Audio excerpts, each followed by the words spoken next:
Broly. Broly is a name in the Dragon Ball franchise that for over 2 decades was burdened with a terrible reputation. He was, to many, a character forever existing in infamy. Well, I guess the right terminology would be fummy, since a lot of people seem to like him. However, due to my status as the ultimate Dragon Ball contrarian, I can firmly say that I in fact did not. At all.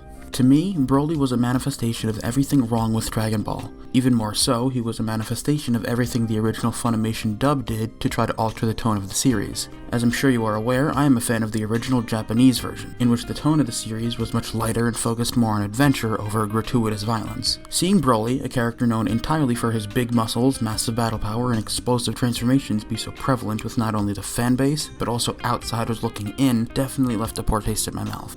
To give the quickest explanation of him as a character, I'll have to briefly touch on what Saiyan Society is. Saiyans are the main race of aliens to know in the Dragon Ball franchise, as our main boy Son Goku is in fact one of them. Saiyans are well known for being brutal warriors who ravish in fighting and enjoy nothing more than testing their own abilities. Alongside that, Saiyans are also the leading race of a planet-conquering organization led by the galactic tyrant Frieza. In Saiyan Society, social ranking takes a heavy priority. The stronger babies are seen as the elites and are given the luxury of exterminating the life of more advanced planets, while the weakling babies are left to conquer the weakling planets and the correspondingly weakling population. In the movie that introduced Broly, Dragon Ball Z Movie 8, Broly was shown to be the son of a low-class warrior named Paragus. He was born with an unexpectedly high battle power, that being an astounding 10,000. That power, which in normal circumstances would make him an elite, offended the king of the Saiyan home planet, King Vegeta.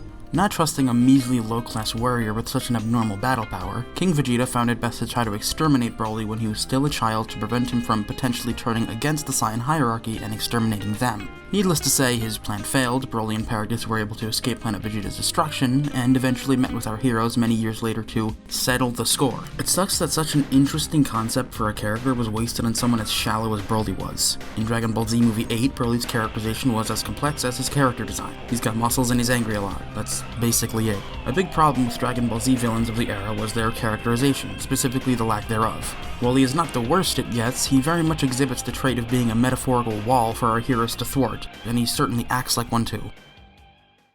Without getting into the argument of canonicity, I always knew I had the failsafe of Broly being a Dragon Ball Z movie exclusive character to help temper some of my annoyances with him. Dragon Ball movies are well known for being relatively short action romps taking place somewhere, sometime within some alternate continuity. For example, one of my favorite Dragon Ball movies is Dragon Ball Z Movie 3, a movie which supposedly takes place during a time where 4 prominent characters in the movie should be dead. As such, the contents of these movies were basically meant to be rushed off. Broly was the main villain of Dragon Ball Z movies 8, 10, and 11, and was never mentioned in any major capacity following those movies. Most of his remaining appearances were in video games, alongside a reference made in an OVA. One thing that's worth mentioning is who exactly wrote these movies. With the exception of some story and character concepts given to them by the original manga author Akira Toriyama, all production of these movies were left to the animation company Toei, and never had an impact on the writing or story of the original manga. You can imagine my surprise, and subsequently my dread, at the announcement of a new movie featuring Broly as the main attraction slated for release towards the end of 2018. My disappointment was further backed by the existence of Kale, a character made for the, at the time, still running Dragon Ball mid-quel series, Dragon Ball Super. Kale was a character specifically created to mooch off the success of Broly while being different enough to not be a complete and total cop-out. In fact, while I'm at it, that is kind of what I felt Dragon Ball Super was to the original series. A shallow imitation of something better, hopelessly clinging onto the lowest hanging fruit in order to maintain a consistent audience. What once seemed impossible was now becoming a reality, worsened by the fact that this new movie carried the name and continuity of Dragon Ball Super, another product weighed down by its poor reputation. Never in 1,000 years would I have ever expected Broly to come back, and yet in the moment it seemed completely expected. Just another attempt to imitate a relic of the past. Modern Dragon Ball had disappointed me once again. It's worth noting that the topic of the movie was not announced the way Toei intended. We knew for a while that there would be a Dragon Ball Super movie featuring a new, yet to be revealed Saiyan to premiere in 2018, as evident by a trailer of the movie showing off its slick new art style. The reveal of Broly came a few days earlier than expected. The movie poster was leaked ahead of time, and most of us fans believed it to be fake. I mean, seriously, they really wouldn't bring Broly back, would they? Would they? In a way, this movie doesn't feel real. If you told me 5 years ago that there would be a Dragon Ball feature film in 2018 where Goku and Vegeta fuse into Gogeta, another character originating from a movie, to fight, of all characters, Broly, I would have thought you had a part-time job at Funimation. It's because they lie. During the collective meltdown of the entire Dragon Ball fanbase that summer, one thing did surface that, while small, did give me a slight bit of hope. Akira Toriyama, who at this point was pretty dormant in the production of Dragon Ball, was taking the helm for this movie, and in fact wrote the entire thing himself. Toriyama was slightly active in the production of Dragon Ball Super, in which most of his input came from providing manuscripts for Toei and the Dragon Ball Super manga artist Toyotaro to use for their respective adaptations. The reason why I say I only exhibited a slight bit of hope was because Toriyama proved to me by his writing of Dragon Ball Minus, a reimagining and hardcore butchering of Goku's father's backstory, that his ability to write has, to put it bluntly, degraded over the years. However, I still believe that as the original creator of most of these characters, that he would be able to make a product a lot less cluttered than the work of dozens of writers struggling to get episodes of Super done on time. Maybe through his declaration of rewriting the entire character's backstory, he could finally make Broly work.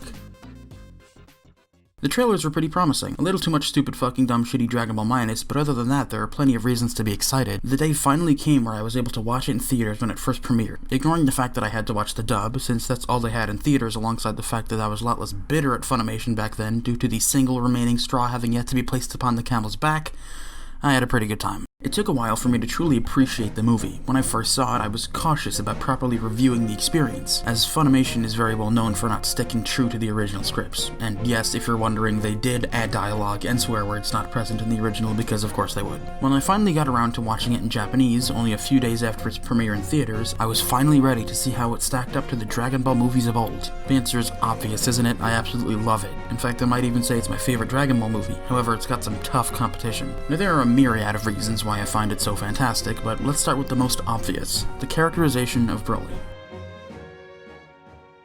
I find it funny that, with the only exception being the Dragon Ball FighterZ tier list, Super Broly is an objective improvement over his alternate continuity counterpart in every conceivable way. This incarnation of Broly was exiled from his home planet of Planet Vegeta when he was very young, due to his battle power being higher than the heir to the throne. The leader of the planet, King Vegeta, was baffled by this, furious that anyone, no less a commoner, could ever stand up to his prestigious son. Broly, in turn, lived his entire life on a desert planet, stranded with his father after a failed attempt at rescue. Due to story shenanigans, they're eventually found, and this is where things get interesting. One of the first instances we see of Broly interacting in a social manner is incredibly telling to his character. He was very reserved and quiet. He lacks politeness, but not in a rude manner. He's an innocent soul. He's curious, while at the same time mildly frightened to see the world open up in front of him. I relate him to Tarzan in that aspect, basically an animal exposed to real human behavior for the first time, and it's in an upcoming scene where we really see those animalistic traits, for better or for worse. A future scene shows Broly and the gang hanging out in a bar. While conversing about past events, the group is interrupted by a drunk dude who tries hitting on the cutest girl to come out of anything Dragon Ball in over a decade, to which Broly responds.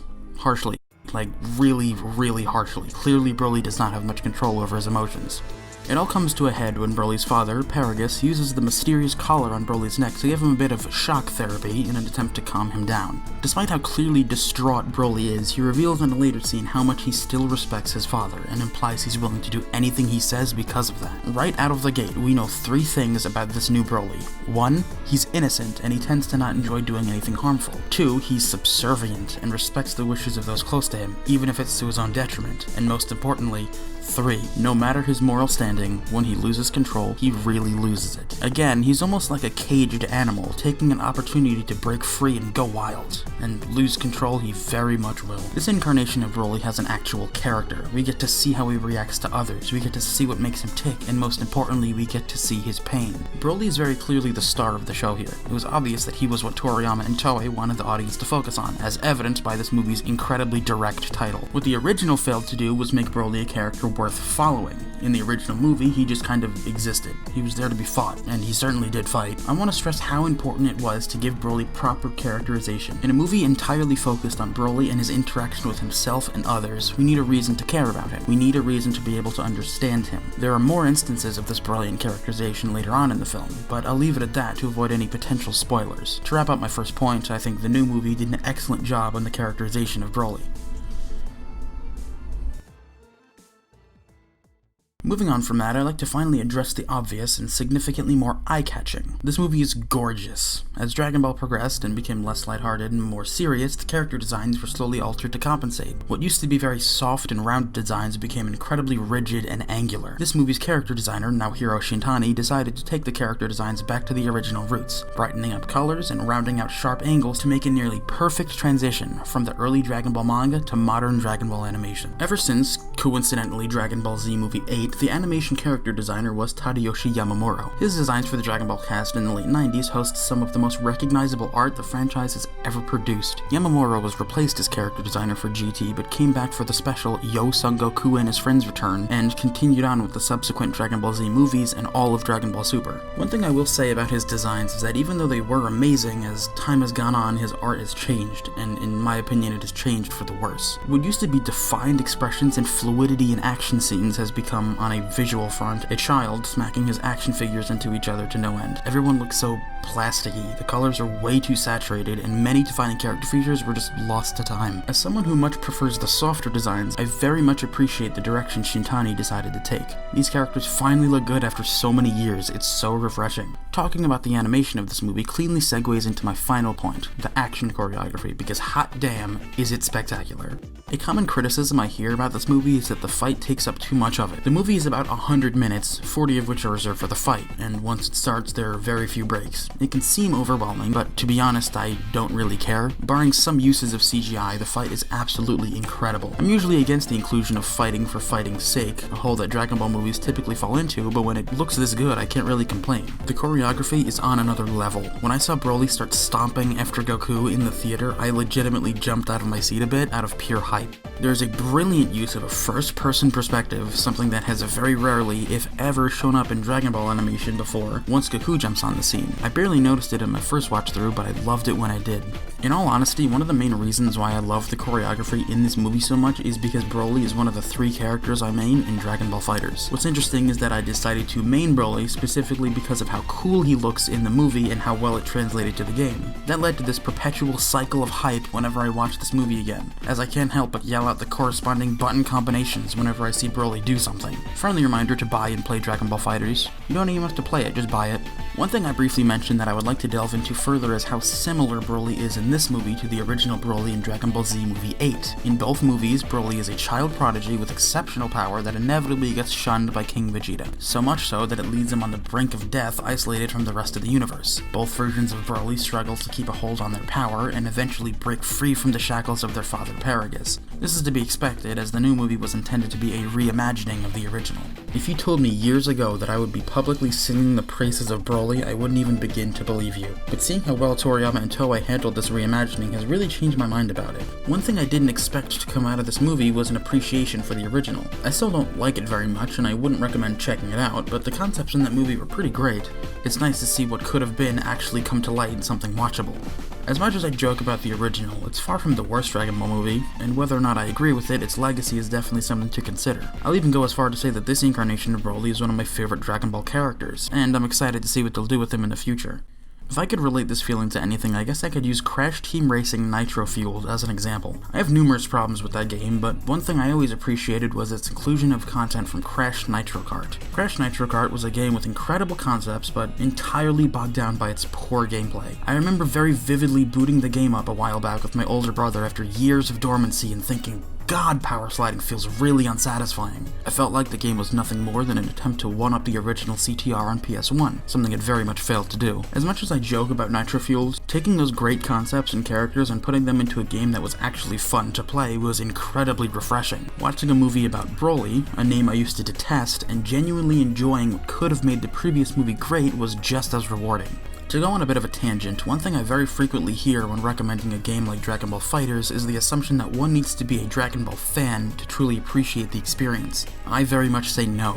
If something presents itself in a specific way, prior knowledge is not needed in the slightest. I think I can say the same for this movie. In my opinion, it gives just enough information to be able to stand alone by itself. There are the generic Dragon Ball tropes, like transformations and shooting ki blasts, but if you're familiar with any other shonen, it shouldn't really be much of a problem. Besides, even if you do get confused, you'll be too busy lifting your jaw off the ground from the animation, voice acting, and sound design to really care. I would very much recommend watching this movie, even if you are not a Dragon Ball fan. Of course, it has its problems. The inclusion of Dragon Ball Minus was pretty lame, and the beginning 20 minutes are a bit of a slog. I think that the Saiyans are portrayed way too lightly. I understand they're meant to be the underdogs, but that certainly doesn't make them good people. Despite those gripes, every single time I come back to this movie, I love it more and more. There's even stuff I like about it that I haven't even mentioned yet, like the score. This movie has some absolute bangers in it, and utilizes the use of what I can only describe as a hype man very effectively.